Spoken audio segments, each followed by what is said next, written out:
கம்ம கம்மன்னு வீட்டு நெய் எப்படி பண்ணுறதுன்னு பார்க்கலாமா? ஒரு மாதமாக சேர்த்து வச்சிருந்த ஆடையை ஃப்ரீசர்லேருந்து எடுத்து நல்லா உருக விட்டுட்டேன். இந்த கன்சிஸ்டன்சி வந்தோடனே மிக்சர் ஜாரில் ஆட் பண்ணிக்கிட்டேன். ஆட் பண்ணி லைட்டாக பல்ஸ் பண்ணதுக்கப்புறமா தண்ணி ஊற்றிக்கலாம். தண்ணி ஊற்ற தான் நமக்கு நல்லா வெண்ணெய் வந்து திரண்டு வரும். ஃபஸ்ட் டைம் தண்ணி ஊற்றிட்டு அந்த தண்ணியை ஃபில்டர் பண்ணி எடுத்துகிட்டு செகண்ட் டைம் தண்ணி ஊற்றி அதே மாதிரியே ஃபில்டர் பண்ணி எடுத்துக்கலாம். நம்ம ஐஸ் வாட்டர் யூஸ் பண்ணோம் அப்படின்னா சீக்கிரமாக வந்து நமக்கு பட்டர் வந்து ரெடியாகி வந்துடும். நல்லா இந்த மாதிரி வந்ததுக்கப்புறமா ஒரு ஐஸ் பவுல் வச்சுருக்கேன். அதுக்குள்ளே வந்து ஐஸ் வாட்டர் இருக்குது.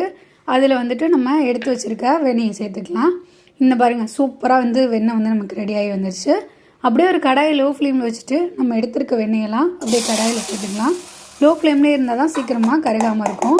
அப்படியே மிக்ஸ் பண்ணி விட்டோம்னா ஒரு 10 நிமிஷத்தில் நமக்கு கம்மன்னு நெய் வந்து ரெடியாகி நல்லா தெரிஞ்சு வரும். நல்லா பொங்கி தெளிவான நெய் வந்ததுக்கப்புறமா இன்னும் தெளியறதுக்காக கொஞ்சமாக வாசத்துக்காக கருவேப்பிலை, ஒரு கல் வந்து உப்பு சேர்த்து நல்லா மிக்ஸ் பண்ணி விட்டோம்னா இந்த கன்சிஸ்டன்சி வந்துடுச்சு அப்படின்னா நம்ம ஃபில்டர் பண்ணி எடுத்து விட்டோம்னா சூப்பரான கீ ரெடி. கண்டிப்பாக ட்ரை பண்ணுங்கள். மறக்காமல் நம்ம சேனலை சப்ஸ்கிரைப் பண்ணி சப்போர்ட் பண்ணுங்கள்.